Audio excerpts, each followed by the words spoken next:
Hello, BookTube. I have a little Luke Lane reads lighting going on here, but I have a mail haul to do, and I didn't want to delay since I missed a day and heard about it from quite a few people.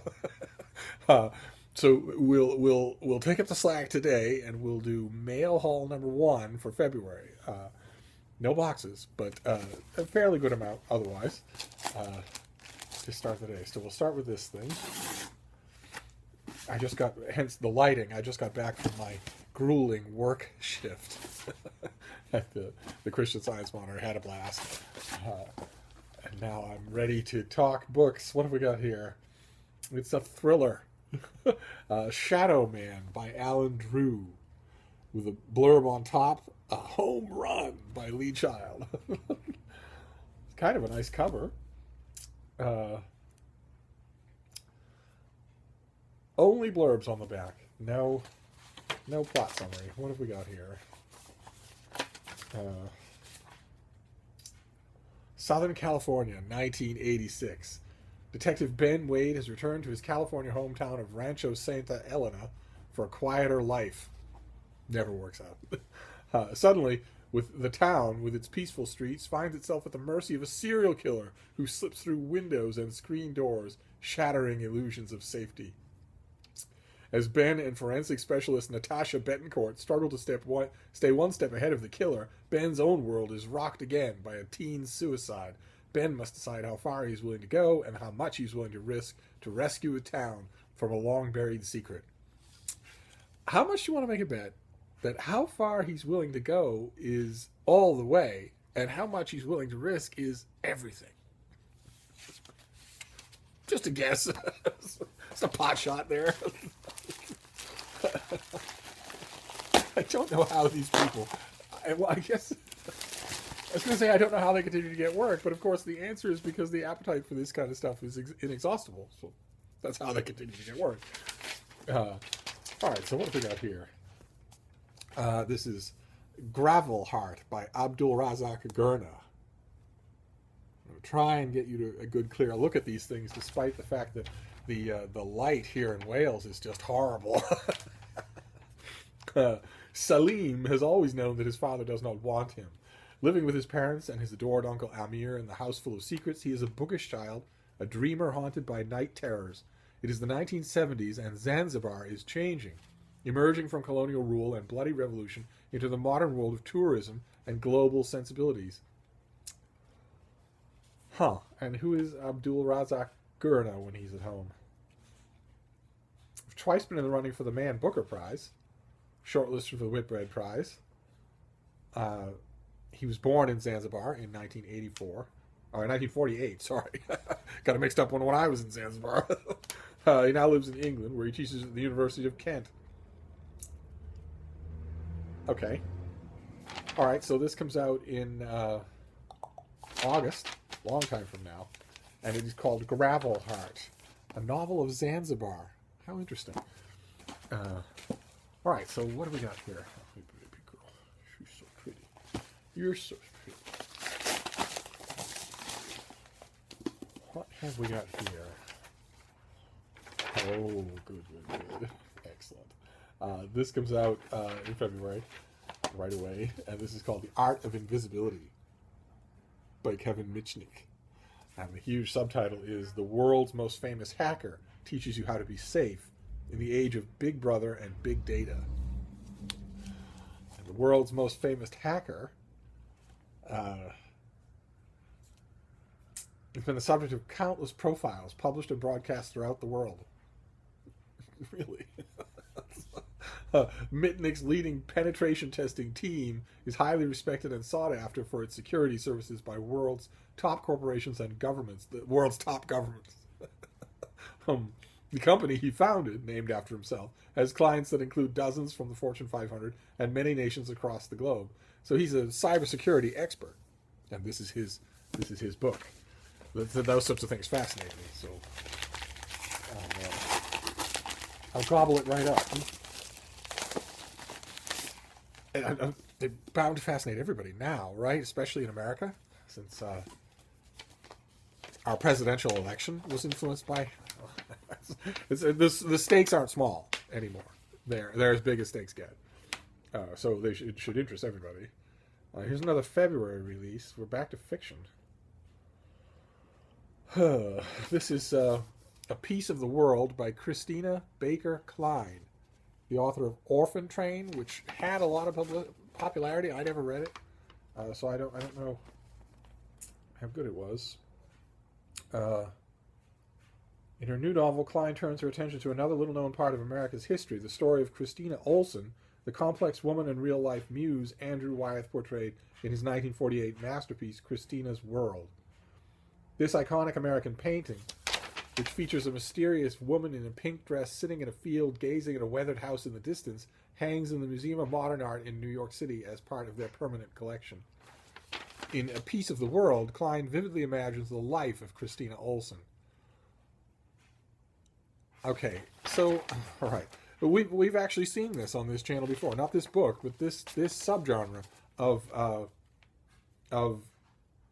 historical novels told from the point of view of women who are of interest to us because of the schmuck men they knew. The loving Frank type thing. Okay, so, yeesh. All right. Well, it hasn't been a Steve book so far, but that's all right. We have a few more packages to go. Let's see. Let's see what else. Maybe there'll be... Okay. Oh, God, you'll like that. Okay. So the next one is actually called The Shark Club by Ann Kidd Taylor. That goes a long way towards balancing things out. On a summer day in the Gulf of Mexico in 1988, two extraordinary things happened to 12-year-old Maeve Donnelly. First, she's kissed by Daniel, the boy of her dreams. Then, she's attacked by a black-tipped shark. 18 years later, she's a world-traveling marine biologist, studying and swimming with the very animals that once threatened her life. Known among her peers as the Shark Whisperer, Maeve is fearless in the water.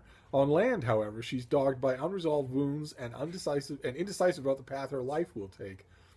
When she returns to coastal Florida and her childhood home, she finds that her twin brother may be about to make it big as a novelist, using her love life as his jumping-off point.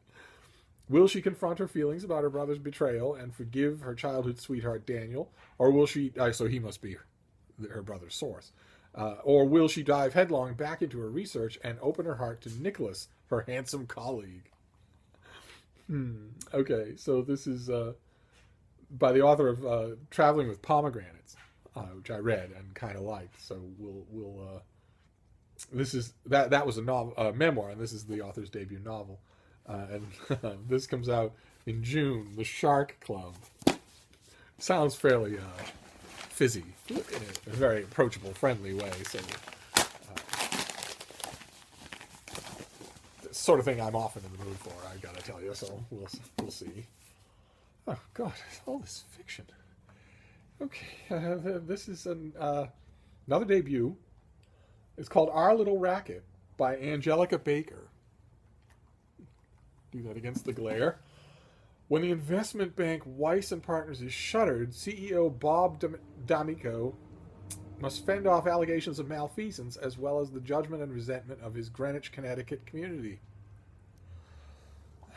As panic builds, 5 women in his life must scramble to negotiate power on their own terms and ask themselves what, if anything, is worth saving. Okay. All right, so Angelica Baker was born and raised in L.A. She received her B.A. from Yale and her M.F.A. from Columbia, and she now lives in Brooklyn. And, this is her debut novel about upper-middle-class Connecticut divorce. So let's move on, shall we? Let's go on to the next book here. Got to remind yourself. Got to always remember that any of these things can be brilliant. Anything can sound disappointing in summary. What is this? Oh, isn't this nice? It's got a little band around it, and the pub sheet is in the band. Isn't that nice? So, The Space Between the Stars is the name of the book by Anne Corlett. A pretty thing with a band around it. I wonder if I'm supposed to leave that there. How do I read it otherwise? Let's see here. What if the universe had to start over? Where would you go? As far away from Deb as possible. That's the thought-provoking premise behind award-winning short story author Anne Corlitt's debut novel. Another debut. The Space Between the Stars was inspired by the author's own playful pact with her husband to meet at their favorite beach in the event of the apocalypse. The result is an unflinchingly honest exploration of love, loss, and humanity at the end of the world, as told from the perspective. Okay, that should be perspective, but that's all right. As told from the perspective of the unique protagonist whose flaws, at times, make her unsympathetic, yet render her all the more relatable. The novel begins in the far future as Jamie Allenby wakes up on a distant planet colony, the lone survivor of a super virus that has wiped out 99.9% of the galaxy's population. Okay. All right. These aren't problems with the book. These are problems with whoever wrote the pub sheet. If you are the lone survivor of a super virus, then it didn't wipe out 99.9% of the galaxy's population. If it wiped out 99.9% of the galaxy's population, you would have company in your sole survivor status with about, I don't know, 100 billion other people. It, statistically speaking, wiped out 100%, except for you. But that's all right. She will soon discover that survival is only the beginning. An indecipherable message from Earth, her home planet, leads Jamie to believe that her longtime lover may be alive and searching for her. This spark of hope sends her on an unforgettable adventure across the galaxy with a diverse band of survivors, navigating the many twists and turns and surprises that attempt to threaten their journey. Okay. All right, so the first thing I want to know, and I think I know the answer already, and it's just horrifying. I'd be willing to bet. My first question when I read that is this a YA novel? Because it's in summary, it's simplistic, it's primary color, it's a little stupid, and easy. It's emotionally easy. But I see no indication that that's the case, and I'm wondering if that's because of my worst nightmares coming true and the YA sensibility, if you will have it, the sensibility behind 99.9% of bad YA is starting to just sort of drift into regular adult fiction, making it all sound that way. Making it all sound like, you know, we'll meet cute, we'll stay cute, we'll be zany, we'll be emotionally one-dimensional, and there'll be a kind of a heart-punching wrap-up. With I don't know, maybe I'm missing something. Maybe this actually is pitched for the YA market. That could be. It's just that Penguin Random House has a division, and they usually print it right on the book. But this, a band around the thing, seems like a YA ARC thing to do. I don't know. It comes out in June. I have a while to figure it out. And for all I know, the book will be multidimensional and complex. It could be, very well be. So I'm going to tuck this thing where I'm going to preserve this band as long as possible. I think that's fun. So we have The Space Between the Stars, debut. Our Little Racket, a debut. The Shark Club, a debut. A Piece of the World, about the girl in Christina's world. The Art of Invisibility, our only nonfiction. And Gravel Heart, about Zanzibar. And Shadow Man by Alan Drew, yet another debut. So that's a fiction-heavy mail haul here. And we'll have more to come. God forbid I ever miss one again. So I'll see you soon, Book 2. Thank you.